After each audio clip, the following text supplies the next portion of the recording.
c'est que quand vous avez un balcon, mettez la clim. Mettez-la, la clim. Encore faut-il que le syndic accepte. Oui, ça je sais, mais pour la cacher. Voilà. Mais Philippe, aujourd'hui, quelqu'un qui voudrait installer une clim dans 50 mètres carrés, ça coûte combien ? Installé par un professionnel avec du bon matériel, c'est entre 2200 et 2600 euros. Démarrer Estelle Midi avec cette nouvelle vague de chaleur, la 3e en 3 mois qui s'abat actuellement sur la France. 61 départements sont désormais en vigilance canicule orange. Une très mauvaise nouvelle, alors même qu'on commençait à peine, Charles, à se remettre de la 2e vague de chaleur. Oui, il y a un effet d'accumulation. D'abord pour le système de santé qui se remet à peine de la vague précédente fin juin. Les chiffres de Santé publique France qui sont encore provisoires font état d'au moins 2000 morts supplémentaires sur la période du 22 au 28 juin par rapport à la semaine précédente. Aujourd'hui, la situation justifie de rester en alerte, dit la PHP, tandis que le nombre de lits ouverts sera réduit pendant les vacances. Et la ministre de la Santé a maintenu le niveau 3 du plan Orsan, le plus élevé pour la mobilisation sanitaire. Effet d'accumulation également pour la faune et la flore. L'agriculture a été mise à mal par la canicule de juin, des cultures brûlées, des élevages décimés, une baisse de production. La sécheresse est très marquée depuis le mois de mai. Aucune pluie ou presque n'est prévue en France dans les prochains jours. Cocktail redoutable aussi, on le sait, pour les incendies. 5000 hectares ravagés dans les Pyrénées-Orientales, 12 000 personnes évacuées. Et pour l'instant, les modèles météo prévoient des températures très élevées qui devraient persister au moins jusqu'au 13 juillet, voire le 15 juillet pour certaines régions. Et on saura plus dans un instant avec Géraldine Demory, notre spécialiste météo qui sera avec nous dans Estelle Midi. Alors, êtes-vous prêts à affronter une 3e vague de chaleur ? Yael Mellul, est-ce que vous avez mis des choses en place ? Ah oui. Je repasse pas l'épisode caniculaire qu'on a eu en juin je l'ai très très mal vécu parce que je n'avais pas la clim, figurez-vous. Et donc la clim est arrivée hier.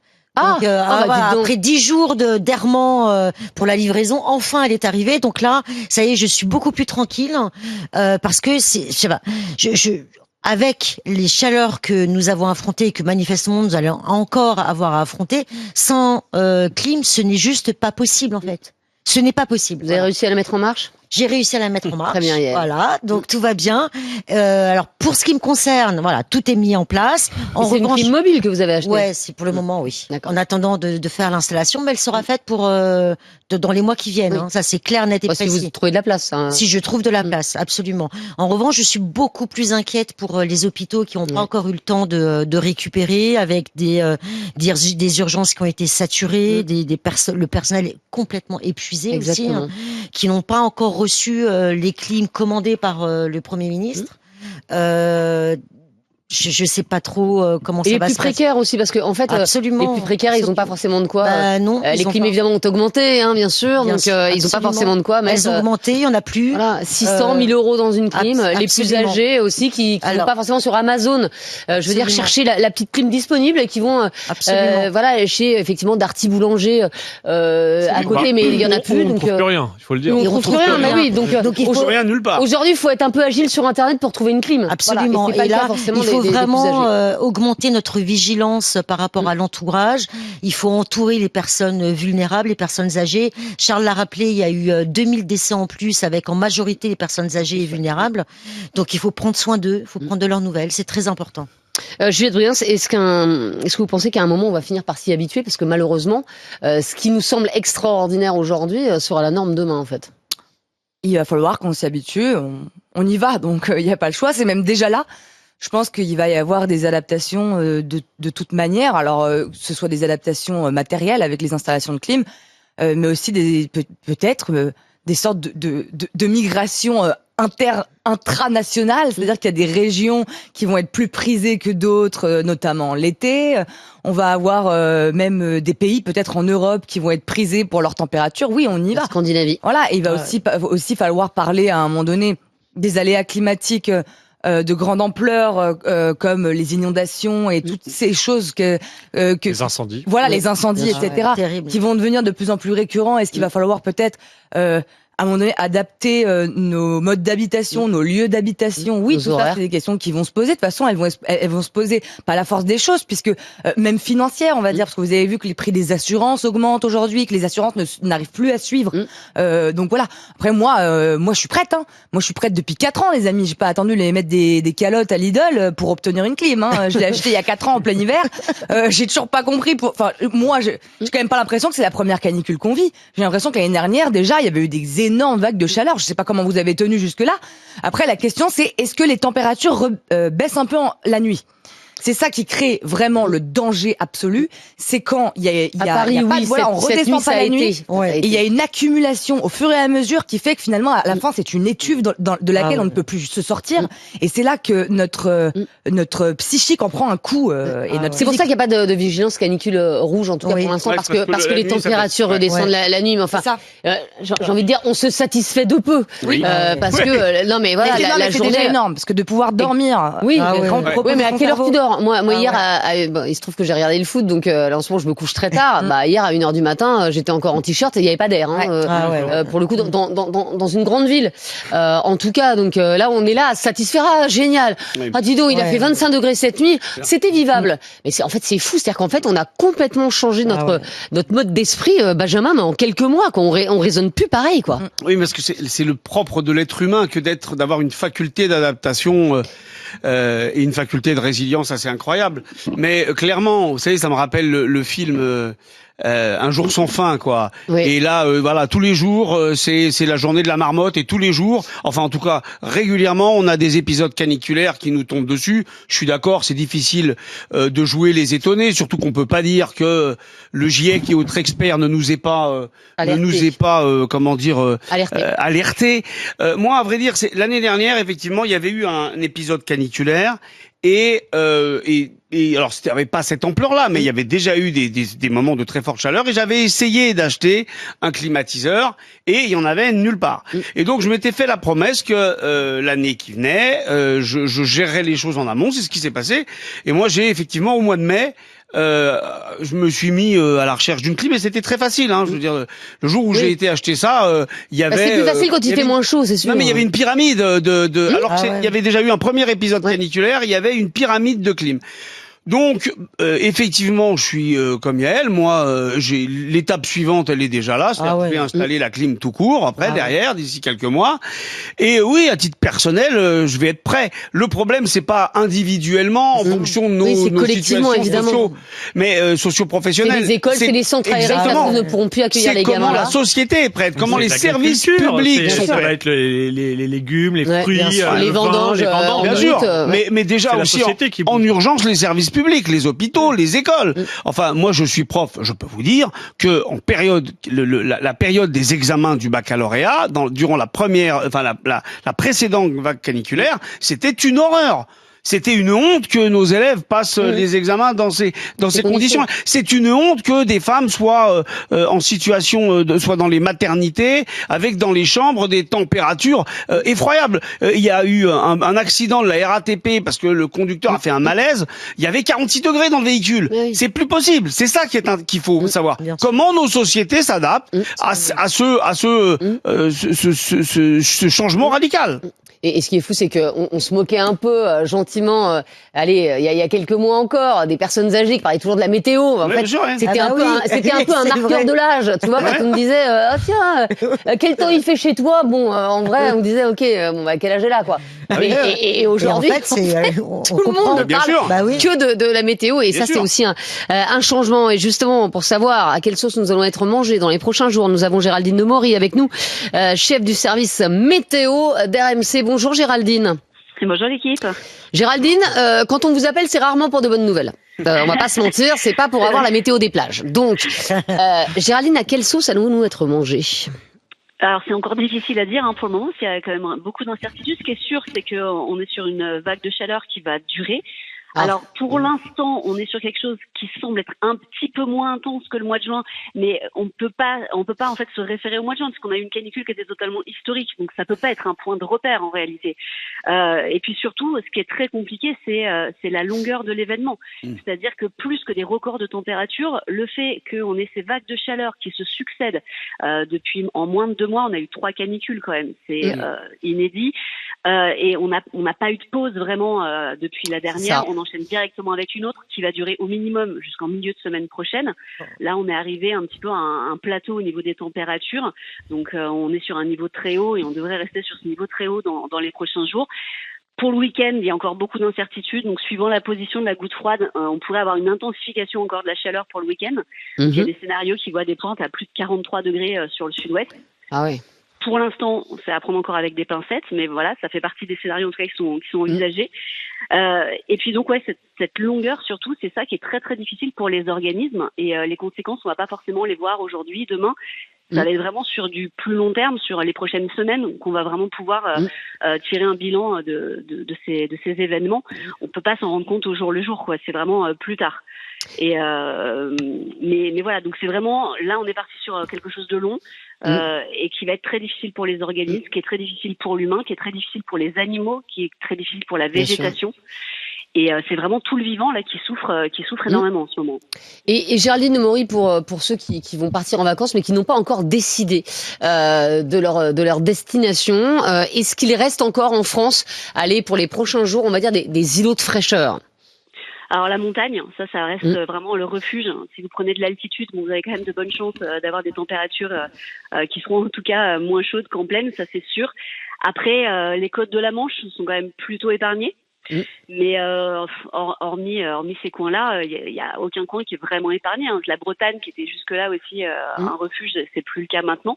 Après, je suis pas en train de. Mais la mer est encore à 21, entre 20 et 22, voilà. Donc on peut quand même se rafraîchir en Bretagne, quoi. Oui, non, mais bien sûr, on peut se rafraîchir. La mer est pas à 32, quoi. Même l'océan est en surchauffe. Hein. Exactement. Alors, on peut quand même se refroidir en y allant. Mais voilà, c'est difficile vraiment d'avoir des points. Après, je suis pas en train de vous dire que dans un mois ou même dans 3 semaines, on va être sur ces températures-là. Hein. On peut très bien avoir une baisse de température après pour la suite de l'été. Ça, on peut absolument pas le dire pour le moment. Bah écoutez, merci beaucoup Géraldine Demory. Et concernant les océans, moi je suis arrivée en Bretagne il y a 15 ans et la mer elle était à 17-18 et aujourd'hui elle est plutôt à 21-22. Donc c'est-à-dire qu'en fait en l'espace de 15 ans on a gagné 4-5 degrés sur la température de la mer. Merci beaucoup en tout cas Géraldine Demory d'avoir été avec nous. Vous êtes nombreux à nous appeler. On va prendre tout de suite Lionel qui nous appelle de Barp en Gironde. Bonjour Lionel. Bonjour. Lionel, vous êtes dans l'industrie. Est-ce que vous vous êtes adapté à la canicule, Lionel, dans votre entreprise ? Oui, mais j'ai pas attendu les canicules pour m'adapter ou pour adapter la société. Je suis donc responsable de production et donc depuis maintenant 17 ans j'y travaille. Les étés, lorsqu'il fait chaud, j'ai discuté avec les collaborateurs et dans l'usine, ils font 6h, 13h30. Tout le monde est content. Ils sont beaucoup plus productifs que s'ils travaillaient en journée normale, j'ai envie de dire. Et ils sont ravis puisqu'ils ont une deuxième journée chez eux où ils peuvent se reposer, où ils peuvent s'hydrater comme ils le veulent. Voilà. Enfin, 6 heures, c'est tôt quand même, hein, Lionel. Ça veut dire lever 4h30 pour beaucoup. Non. Enfin, puis même, de toute manière, c'est eux qui ont demandé, donc ils sont tout à fait favorables. D'accord. Non, et de toute manière, c'est vrai que pour travailler sereinement, il vaut mieux se lever tôt, être à la fraîche. Moi, je suis un lève-tôt. Vers 4h du matin, je commence à ouvrir partout dans la maison. Voilà, comme ça, mon épouse, quand elle se lève, elle a frais dans la maison. Et c'est un pli à prendre, Lionel. On s'habitue quand même à se lever à 4h30 du mat ? Oui, très facilement. D'accord. Oui. Ils ont vraiment aucun souci avec ça, moi non plus. En fait, ils adorent ça, ils préfèrent ça, ils me le demandent. Il faut savoir qu'on travaille dans des milieux acides avec des combinaisons anti-acides. Donc je vous laisse imaginer le sauna et les températures qu'il y a sous ces combinaisons. Bien sûr, écoutez, bravo Lionel, en tout cas pour cette adaptation et certainement beaucoup d'entreprises vont être obligées, en tout cas, de s'y mettre également pour que leurs salariés puissent bosser dans des conditions à peu près optimales. Merci beaucoup Lionel, en tout cas, d'avoir été avec nous. Et là, ça va intéresser tout le monde parce qu'on a Philippe également en ligne. Il est chef d'entreprise dans la climatisation. Vous allez pouvoir prendre rendez-vous, Yael, à Paris. Bonjour Philippe. Bonjour. Merci beaucoup Philippe. C'est du 24 heures sur 24 en ce moment pour vous, j'imagine. Ah, c'est 27 sur 24. Ah oui, vous avez énormément de demandes? On est débordé, mais j'étais intervenu, je sais pas si vous vous souvenez, il y a à peu près 6 mois. Et avec un de vos intervenants qui était à Aix-en-Provence, qui avait une librairie et qui mais tout à fait, mais oui, je me souviens très bien. Et voilà. Et j'aurais bien aimé savoir qu'est-ce qu'il en pense maintenant. Est-ce qu'il voudrait mettre la clim ou pas à Aix-en-Provence? Alors on lui demandera. Il sera demain. Il sera là demain, voilà. Jean-Philippe. Mais Philippe, est-ce qu'aujourd'hui, parce qu'on a beaucoup d'auditeurs qui nous disent, moi j'ai voulu installer une clim, mais c'est 2 fois plus cher qu'il y a 6 mois. Est-ce que c'est vrai? Est-ce que vous avez vraiment monté vos prix? C'est faux. Personne n'a augmenté ses prix. Alors les professionnels de la climatisation. Et je vous assure qu'on est vraiment professionnels. Personne n'a augmenté ses prix. On a répondu au maximum de demandes. On a même baissé nos prix, pour vous dire. On a même baissé nos prix parce que vu la demande et vu les gens qui nous appellent, on peut pas se permettre d'augmenter nos prix. On est devant des gens qui sont en situation de détresse. C'est pas vrai. On n'augmente pas nos prix. Ça, c'est la première chose. La deuxième chose, c'est que, moi, je le dis à vos auditeurs, c'est que quand vous avez un balcon, mettez la clim. Mettez-la, la clim. Encore faut-il que le syndic accepte. Oui, ça je sais, mais pour la cacher. Voilà. Mais Philippe, aujourd'hui, quelqu'un qui voudrait installer une clim dans 50 mètres carrés, ça coûte combien? Installé par un professionnel avec du bon matériel, c'est entre 2200 et 2600 euros. D'accord, ok. Voilà. C'est pas le monde et vous en prenez pour 15 à 20 ans. Donc c'est pas du matériel. C'est 500 euros du mètre, quoi. Ben oui, mais et puis attendez, vous avez oublié un paramètre hyper important, c'est qu'elles sont toutes réversibles. Donc quelqu'un qui est avec son grille-pain et tout ça, il va récupérer sa climatisation sur 3 ans de chauffage. En 2 ans, il l'a récupéré les 2000 et il les a récupérés en 2 ans. Et surtout, ça permet d'avoir plus de place également dans un logement parce qu'on enlève les radiateurs. Vous n'avez plus rien au sol, vous avez plus rien, et vous avez le même appareil qui vous fait du chaud et du froid. Mais c'est un combat derrière-garde. Vous savez, ça fait 40 ans que je fais de la clim, ça fait 40 ans et chaque année. Je vais vous raconter. En 2003, j'étais là, moi. En 2003, avec mon père à l'époque, qui m'a fait revenir d'Italie pour mettre de la climatisation dans les couloirs d'hôpitaux. En 2003. Voilà. Et on les a mis, mais pas pour les vivants, hein. C'était pour les morts. Ah oui. C'est pour la morgue. Voilà. Donc c'était, vous voyez, on est en 2003 et aujourd'hui on est en 2026 et on fait des débats encore avec des maires de Paris qui vous parlent qu'il faut pas mettre la clim, qu'il est contre la clim. Mais j'ai encore une dame qui m'a appelé ce matin, qui vient de perdre sa grand-mère de 84 ans. Elle l'a perdue pourquoi? Crise cardiaque. Je lui dis, mais c'est parce que ta grand-mère, en fait, ça fait 15 jours qu'elle respire pas et elle était trop fatiguée, c'est pour ça qu'elle a une crise cardiaque. C'est tout. Alors bon, après, on n'est pas médecin, on n'est pas médecin, Philippe, et effectivement. Il y a une surmortalité due à la chaleur. Philippe, juste moi j'ai une question. Vous dites on a tout pour cacher la clim, etc. Oui. Est-ce que les gens qui vous contactent en ce moment vous dites, est-ce qu'ils vous disent honnêtement, j'ai pas l'accord de la copro, je le fais sans avoir le droit, mais allez-y foncez et vous leur faites les travaux. Oui. Oui, c'est ça. Lui, il fait bien ce qu'on lui demande. Donc vous fixez des blocs clim sur des surfaces où on n'a pas le droit. Mais tu peux la cacher avec. Aujourd'hui, t'as plein de choses. Tu peux mettre un petit claustrat en bois, ça se voit pas. C'est comme les caches radiateurs en fait. Il y a des caches clim. Mais c'est très intéressant, Philippe. C'est-à-dire que les Français qui vous appellent, ils attendent pas les réglementations, le maire de Paris, etc. pour s'équiper. Ils ont chaud en fait. 90% des règlements de copropriété, ils datent de 1920. D'où on parle de la clim. Il y avait assez peu de clim à l'époque, c'est vrai. De quoi on parle? Et juste Philippe, dernière question rapidement. Tiens, une Yael Mellul, par exemple, qui veut installer une vraie clim chez elle. Elle habite 91, dans le 91. En 91, qu'elle me contacte en privé, on verra. On va gérer ça, Philippe. Yael, c'est un cas. Mais tous ceux qui nous écoutent aujourd'hui, pour ceux qui veulent la clim, c'est quoi le délai? C'est-à-dire que vous commandez une clim aujourd'hui, quand est-ce que vous pouvez l'avoir? Vous l'avez, là, jusqu'à juillet, vous pouvez l'avoir en 1 semaine. Après, au mois d'août, on est comme tout le monde. Nous aussi, on part en vacances. Oui, bien sûr. Et il faudra attendre septembre. Voilà. D'accord. C'est tout. Mais en tout cas, on peut encore avoir installé une clim chez soi en moins d'une semaine. Bah écoutez, formidable. Merci beaucoup, Philippe, en tout cas d'avoir été avec nous. Il y a de l'espoir. Voilà, il y en avait assez peu au début de ce débat, et là tout d'un coup, je pense qu'il y a beaucoup de gens qui disent ça y est, je revis. Charles Magnin, ça donne quoi sur le WhatsApp? Certains doutent des propos de Philippe, on va le dire comme ça, ont eu d'autres expériences dans le reste de la France sur les devis de clim. Voilà, parfois c'est un peu plus que 2200 ou 2300 euros. C'est ce dont témoigne Julien. Je viens de faire un devis. Après, il y a plein de paramètres, évidemment. Évidemment, voilà. Chaque cas est différent. Et puis cette question de la troisième vague de canicule déjà en moins de 3 mois. Karine nous dit, tiens, n'oubliez pas les casernes qui sont pas équipées de clim. Un de mes fils est pompier à Paris. Ils étouffent en ce moment dans la caserne avec les équipements. Il y avait une femme de militaire qui nous avait appelé aussi.